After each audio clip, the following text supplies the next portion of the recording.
Guys, I just wanted to go over something that's really cool and interesting and just another thing we can use when we pick these games when it comes to college football, things like this. This is the SP Plus. It is an analytical model AI system that predicts the overall winner, who's going to cover, things like that. It's got around a 60% win rate when you combined all the games together. But guys, I'm going to show you how to use this model when making picks and really kind of dissect what this thing is. So for instance, you guys can see Florida State at Louisville. It has Florida State winning by 3. You can see the overall spread difference 1.3, the over-under difference 0.0. But because this is so close, the spread difference is only 1.3, I wouldn't pick Florida State to cover just based on this model because it's so close. You know, it has Florida State winning by 3. The spread is FSU -2. I actually like Louisville to win that game outright, but that's not a game where you would want to use this model. The key thing to look for is these darker shades of yellow. That means there's a big disagreement in the overall Vegas line and the AI analytical system. As you can see, this Western Kentucky game at Indiana, Vegas sets the spread, Indiana -6.5, and you can see they've got the final score 31-27, Western Kentucky winning the game outright,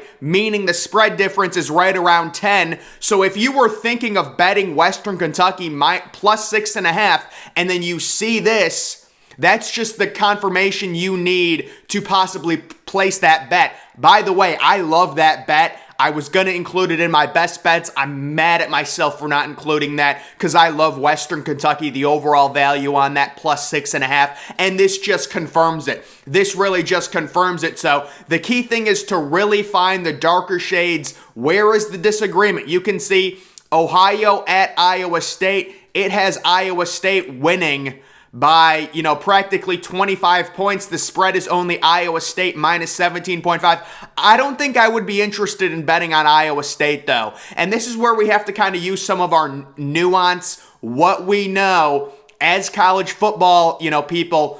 Iowa State, they don't score much on offense. I know Ohio is coming off of that horrible performance at Penn State, but I wouldn't bet on this game. You can see another game to stay away from is the Notre Dame California game, because what tends to happen, whether it's an AI model, whether it's ESPN FPI, there's a lag. Meaning, when you've got a really good team like Notre Dame, we all know Notre Dame is not a top 25 team at this point.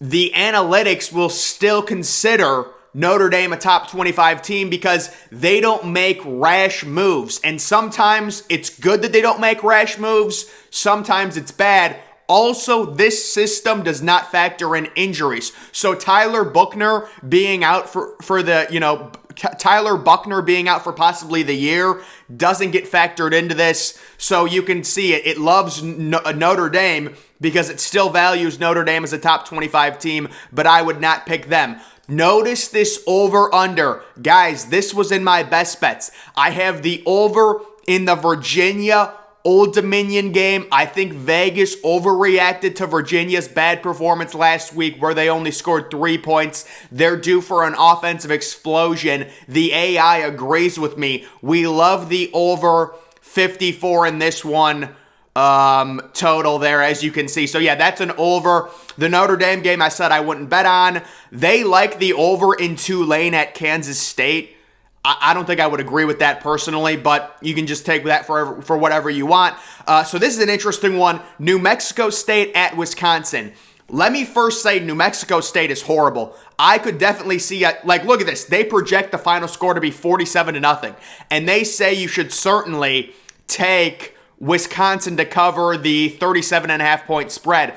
The reason I would be wary of that, I'm not sure Wisconsin's going to score enough, honestly, but I do think that is good value because of how bad New Mexico State is. I think Wisconsin could shut them out. That's an interesting one to look at. They love Ole Miss to cover the 16-point spread at Georgia Tech because Georgia Tech is just horrible. I understand why they're saying that. I wouldn't bet that either. Personally, I love guys. Houston is my best bet of the week. You can see the overall analytical system agrees with me. They've got Houston winning this game by right around 16 points. The spread is Houston minus 10. Vegas overreacts to the Kansas win last week. Kansas is not a good team, guys. Houston is going to cover that spread easily. They like Alabama winning 57-1. Obviously, that's not possible, but, it's an analytics system. So, Alabama minus 49. That's always a tough one to bet, because we don't know if Alabama's going to be playing backups, things like that. They love the under in Colorado State at Washington State. And then you guys can just see there's some other ones. Here's a big one. So, guys, I'm really mad at myself for not putting Michigan State plus 3.5. I think it's now plus 4 at Washington. They love Michigan State to easily cover 10.5 point spread difference, and they like the under. So I agree with the AI here completely. Absolutely. Michigan State, I have them winning this game outright against Washington, and plus 3.5, plus 4, whatever you can get. It is phenomenal value. They like Pittsburgh. This is not surprising. So they like Pittsburgh to cover against Western Michigan on the road. I understand that. I'm not betting it, though. And then you can just see some other ones right there. What is this one? They love the under in Fresno State at USC. The over-under in Fresno State USC is 71.5. Guys, I did not realize that. The under 71.5, that's stealing, in my opinion. I would probably put the over-under in that game like 64. I know USC just scored a bunch, but I don't know, man. I think the under is great value. So, guys, like I'm saying, you can see, looking at some of these games, find the value, know how to read these graphs, things like that. It's so important. We look at analytics and stuff like that. Really find the differences. Some of these I agree with, other ones not so much. Obviously, Notre Dame, you're not going to want to pay attention to that because that's a situation where there's an injury involved. The AI doesn't know that. They're just valuing Notre Dame based off of their preseason, rankings, things like that. I would not bet on that. But certainly, like Western Kentucky plus 6.5, that's great value. They've got Baylor as good value. Purdue, yeah, I would not bet on the Purdue game. This is one of the things where it's like, how do you have the final score 29-24, Purdue and Syracuse? It feels like that's going to be a higher scoring game, doesn't it? They have the under hitting. And then they have Oklahoma. Yeah, guys, I love the Oklahoma-Nebraska under. They've got the under spread difference, over-under difference of 7.5. Yeah, I like that a lot. So this is just something interesting to look at. I got it from this page right here. And you can see this dude, I've been following him for a few years. He's got great stuff, guys. You can see the overall recaps. Take a look at this. Alabama wins 20-19. And guys, you look at this, and I'm sure people, they don't want to look at all this data, but if there's one thing you should look at, it's this top left window. You can see the scoring margin. Obviously, Alabama wins by 1 point. Adjusted scoring margin based off of all of these other factors. Alabama 2.7 points, and Alabama had a post-game win expectancy, which is the golden thing to follow in terms of really determining the best team. Alabama actually had a post-game win expectancy of 63%, and that's basically taking all of the data, combining it together, and this is super in-depth. You can find games. I think he does have the Ohio State, Arkansas State game, maybe. If you go into the actual thread, he's got the Big Ten stuff and all the... Look at this, Appalachian State, Texas A&M. You take a look.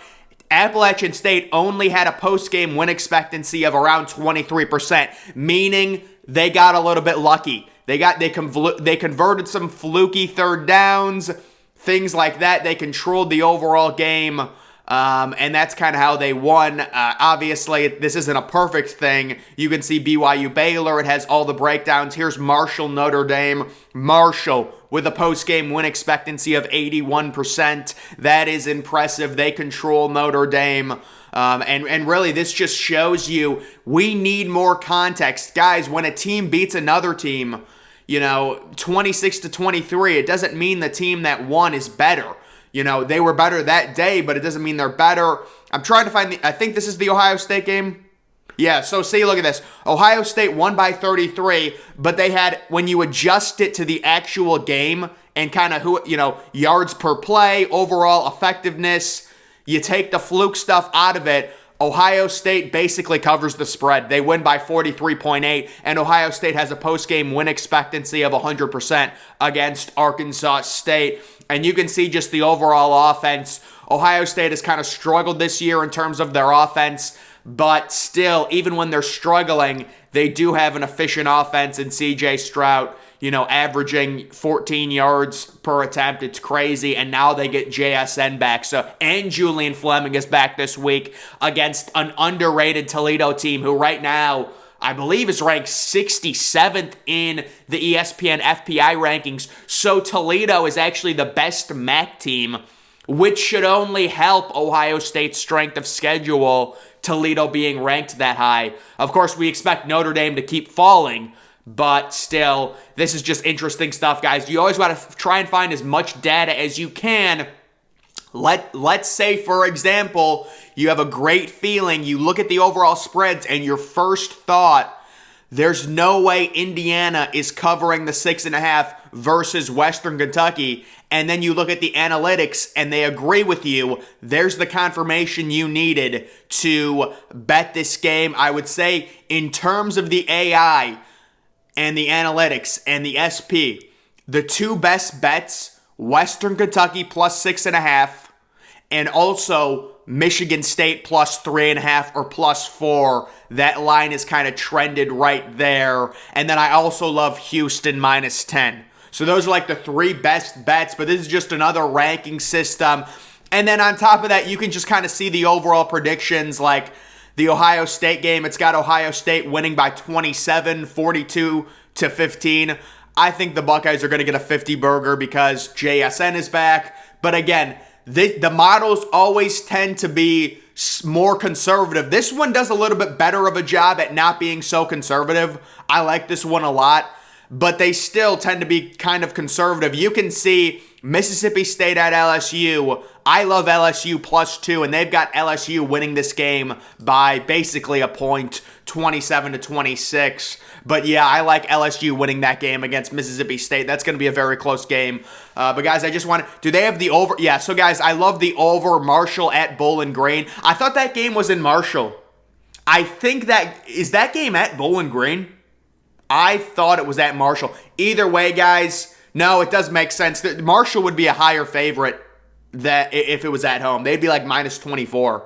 So yeah, guys, that Marshall Bowling Green game, I love the over. The analytics agree with me. They say the over is going to hit just 2.6, but still, what's this? See, this is a game I would not agree with this. It says the over is going to hit in the Nevada at Iowa game, and you can understand why. It's a very small number. But like they have Iowa scoring 35 points. That's just not going to happen. It's just simply not going to happen. So there's still some things that need to be adjusted, need to be tweaked. Obviously, it still is mainly basing Iowa off of the preseason. We all know that Iowa's offense is not as good as people thought it was going to be. It's one of the worst in college football. That's just an example of a situation where the analytic model hasn't caught up to real life. That's just the situation. So you got to be able to read this and understand that. But this is definitely a cool thing to look at, this little spreadsheet. So guys, just another tool to use when looking at the predictions. But guys, that's going to do it for this video. Make sure you're following me on Twitter. Link to that's always in the description. I am, of course, the Depressed Ginger. Thank you for watching.